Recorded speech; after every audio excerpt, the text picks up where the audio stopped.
Like, doesn't pass the smell test is not enough of a statement for this. This is just bullshit.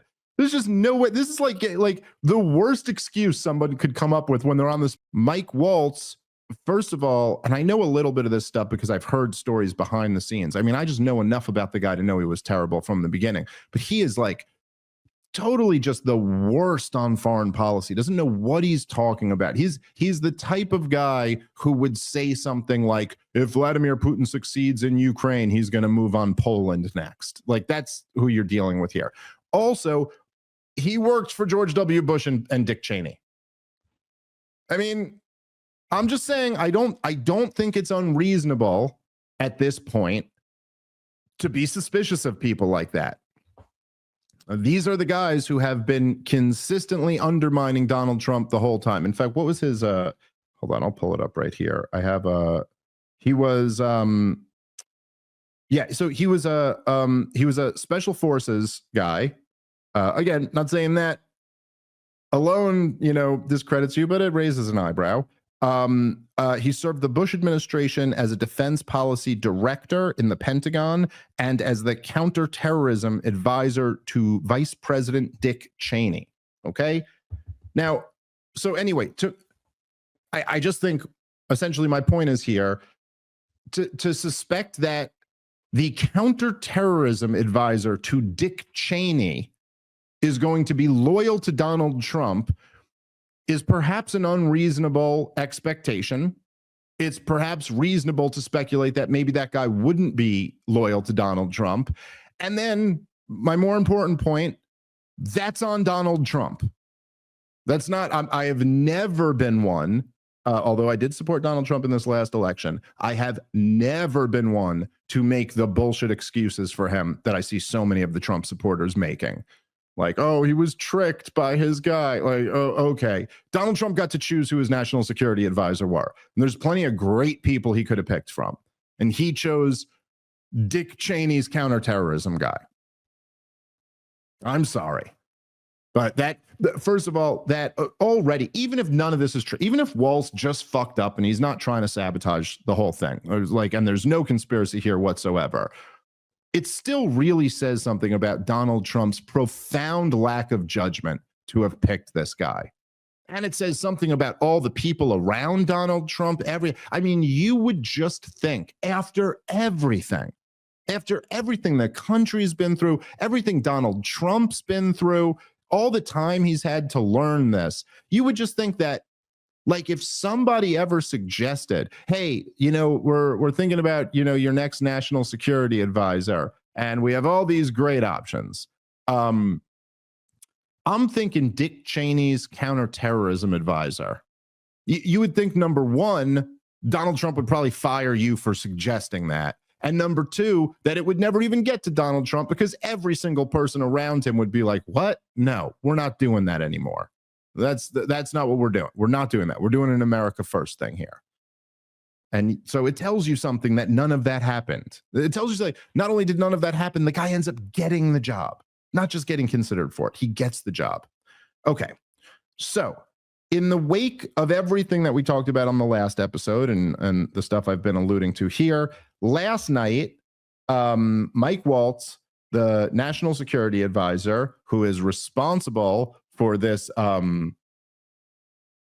humiliating debacle, he went on the Laura Ingraham show to defend himself. Now, it should be mentioned before we play this that Donald Trump has also gone out of his way to defend him too and say that their team's doing a great job. And, I think my feel of the situation is that essentially Donald Trump's in a position where he's riding pretty high politically right now. If you go again, if you look at his approval rating, it's been about the highest he's ever had, pretty consistently in that range. It's been about from 47 to 53%, kind of depending on what poll you look at. That in itself wouldn't seem so great. I mean, it's pretty good for America today with how divided politically we are. That's about as popular as a president can get. And obviously, he's more popular than he ever was in his first term. So in that sense, it's a win. But really, it's when you kind of look at more numbers and you dive into the context a little bit more. That like the right track, wrong track number is like, I think it's like right around 50% of Americans right now say we're on the right track, and it was in the 20s when Joe Biden was president. So again, just this 47 to 53% may not sound so good, but when you're comparing it to that, so the right track number may not be so great, but compared to where it was under Biden, it's great. Donald Trump's approval rating may not be so great till you find out that the Democrats have a 24% approval rating. You know, the thing that seems to be uniting the American people right now is recognizing that the government's doing a pretty shitty job. That's whether you're left or right, that's pretty universally recognized. But so Donald Trump's in a situation where I think he feels pretty politically strong. Obviously, he won every swing state, won the popular vote. The things like Doge are popular with the American people. And so I think he doesn't want to admit to a scandal. You know, if he were to fire the national security advisor, that's kind of an admission that like, oh, there was a big fuck up. And I think he'd rather pretend that no, there wasn't. And I think they think because this reporter Goldberg has been so discredited and is such a liar, they can get away from this by just being like, screw that guy. You can't trust anything he says. Again, the problem is just like the Signal chat was real and this story appears to be real. I don't trust this Goldberg guy at all, but I'm also just looking at this story and it's like, no, you guys were conspiring about bombing Yemen. You ended up bombing Yemen and everyone here is admitting it. So what can you say here? Anyway, let's jump into this. Here is Mike Waltz on Laura Ingram's show on Fox News. One of the principals who was on that Signal chat, National Security Advisor Mike Waltz. Advisor Waltz, thank you for joining us tonight. The president expressed complete confidence in you today and his entire cabinet. But how did a Trump-hating editor of The Atlantic end up on your Signal chat? You know, Laura, I'm not a conspiracy theorist, but of all the people out there, somehow this guy who has lied about the president, who has lied to Gold Star families, lied to their attorneys, and gone to Russia hoax, gone to just all kinds of links to lie and smear the president of the United States. And he's the one that somehow gets on somebody's contact and then gets sucked into this group. All right, so just pause it. Pause it right now. Intel team. Okay, so first of all, I thought this was really bizarre that Walls opened up by being like, hey, look, man, I'm sorry, but when you see something like this, you got to jump to conspiracies. Like, oh, okay, yeah, I don't completely disagree with you. How the hell did this guy, of all guys, end up on that chat? The problem here is that the answer is you. It's you. Like, what conspiracy are you alleging? And then you can go off on like all this this is the guy who was pushing this Russiagate stuff. Yeah, the entire establishment was pushing the Russiagate stuff. Literally the entire establishment. It was like Devin Nunes and Stephen Miller, like a couple guys within the establishment resisted it. The rest of it was like, you know, Donald Trump himself, his family, and a bunch of podcasters and real journalists out there on the internet. But you know who else was pushing it was like your former bosses, George W. Bush and Dick Cheney. So like, yeah, you're their guy and now you're here and you're just evoking that. Like, yeah, I mean, this seems like a conspiracy. Okay. Let's put these pieces of the puzzle together. Here, National Security Advisor, you tell me about this. Because now, of course, Laura Ingraham, when he goes, oh, it's a conspiracy, she starts going like, okay, so is someone on your team compromised? How did this end up happening? Let's hear his answer. Trying to cause trouble here because that's the scuttlebutt out there. Look, that we have people. No, look, this is a great group. The president has a great team. This is not first term. Your team. I'm not talking about the other principals. No. These were principals and a couple of staff that were coordinating, as you saw, having a policy discussion as we went forward. And then just in the days before, what was an incredible strike. Not only did we take out people that the Biden team never could, that we took out headquarters, missile caches, and actually one of the leaders of the Houthi organization. We've since taken out several since. And that's what they don't want to talk about. They don't want to talk about the success here. They don't want to talk about the hostages getting released. They don't want to talk about the Black Sea ceasefire that we just put in place today as the president ends the largest land war in Europe, or the border, or the fact that Panama just kicked China out of the canal, and success after success after success. All right, let's pause it again. It's embarrassing. I mean, I don't know why this is just, it's so pathetic.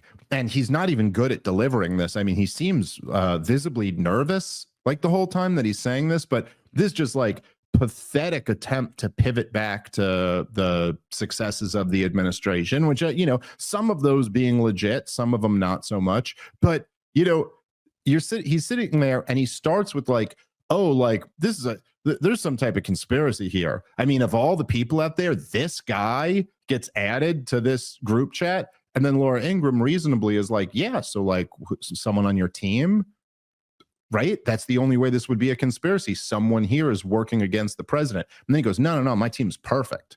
My team's perfect.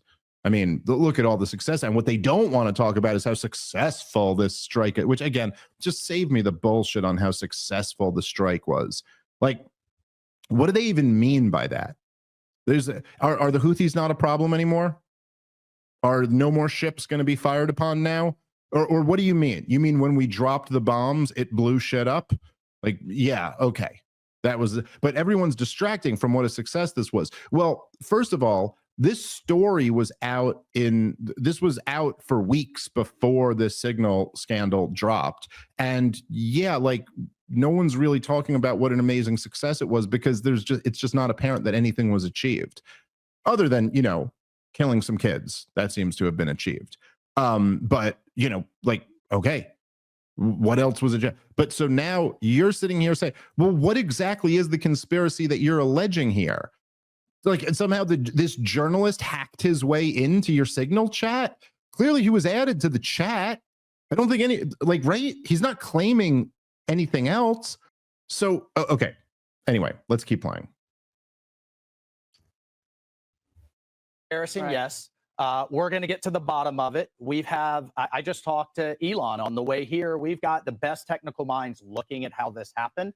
But I can tell you for 100%, I don't know this guy. I know him by his horrible reputation, and he really is the bottom scum of journalists. And I know him in the sense that he hates the president, but I don't text him. He wasn't on my phone, and we're going to figure out how this happened. So you don't know what staffer is responsible for this right now? Well, look, a staffer wasn't responsible, and look, I take full responsibility. I built the group. My job is to make sure everything's coordinated. But how do the execute? I mean, I don't mean to be pedantic here, but how? All right, let's pause it here. Have you ever had somebody's contact? Hold on, pause it here and then just bring it back a little bit, because the next part is pretty wild. But I just look.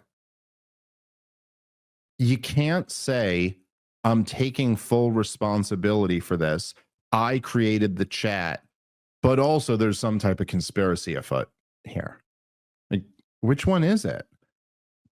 If you're taking responsibility for it, like, how did he get added?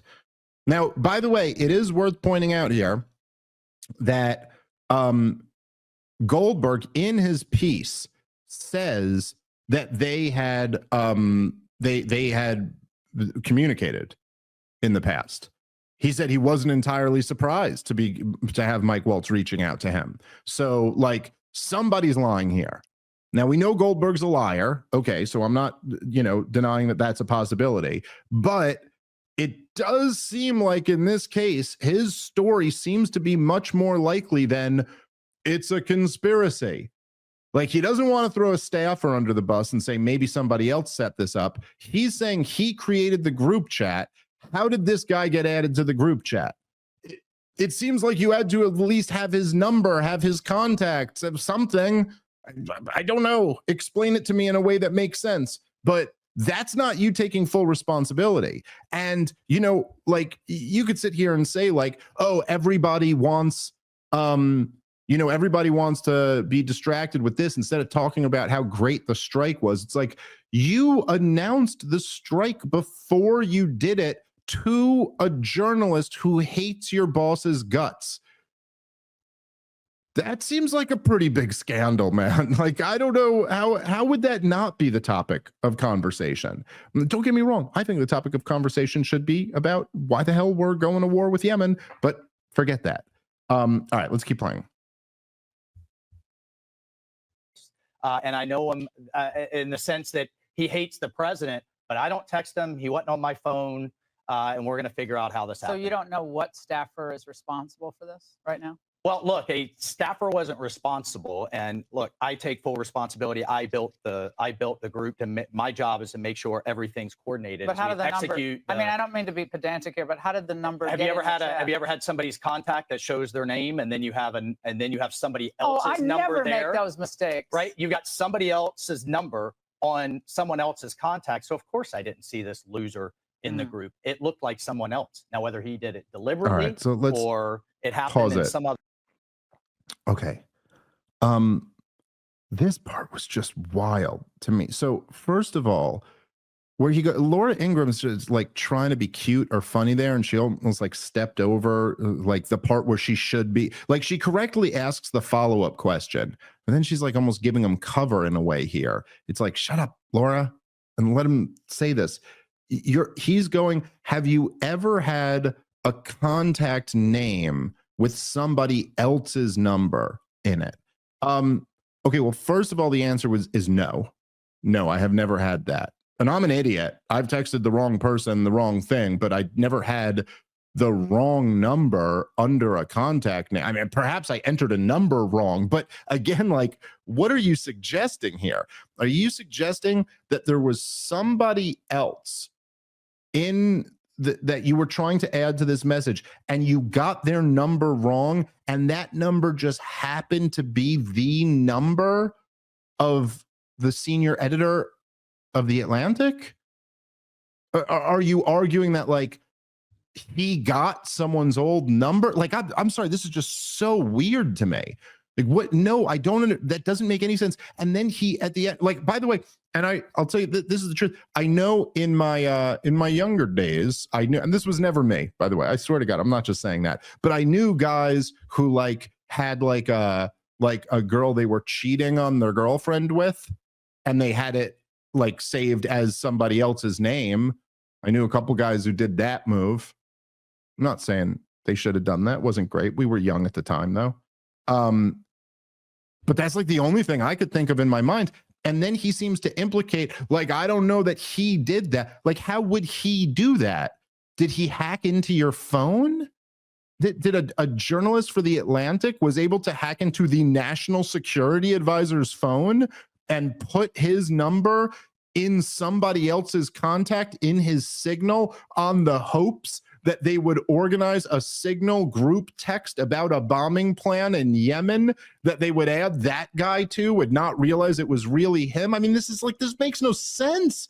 Then, by the way, if you were alleging that is a serious crime. I mean, could you imagine you're hacking into the National Security Advisor's Signal account and adding yourself as somebody else in there? This is just like doesn't pass the smell test is not enough of a statement for this. This is just bullshit. There's just no way. This is like the worst excuse somebody could come up with when they're on the spot. I can't believe, look, I don't know. What are we talking about? Okay, so 48 hours ago, this story broke. This is last night. I believe Laura Ingraham is on at 9 p.m. I could be wrong about that. Maybe she's 10 p.m. over at Fox News. So at the very least, he probably had a few hours notice that he was going on Laura Ingram's show. I mean, my guess is probably right now, knowing a little bit that I know about the news business and cable news and stuff like that, someone like in Michael Waltz's position, first of all, just in general, you're the national security advisor. Pretty much anyone will have you on their show. You could pick whatever show you want to do, but you're the national security advisor embroiled in this scandal that is the juicy thing that people are talking about, the news of the day. You could pick any show you want to go. You can decide who I'm going to have interview me over this topic today. And he decided Laura Ingraham. Now, I don't know exactly when they made this decision. My guess would be the day before yesterday. probably had 24 hours before he was going into the show. It is possible they made it late. It's possible he only had 5 hours or so, but you still had hours to prepare. This is what you ended up coming up with. Like, this is like if you got caught red-handed on the spot and had no time to prepare, you'd think you could come up with something better than this. But the idea of being like, oh, you know, have you ever had a contact name that didn't match the number? Like, no, that's not a common problem, really. And that seems like something you would just make sure wasn't the case before you started a group chat about a military campaign between the highest levels of the U.S. federal government. I'm sorry, man. I can't be the only one who's looking at this and saying, this just makes no sense. This makes absolutely no sense.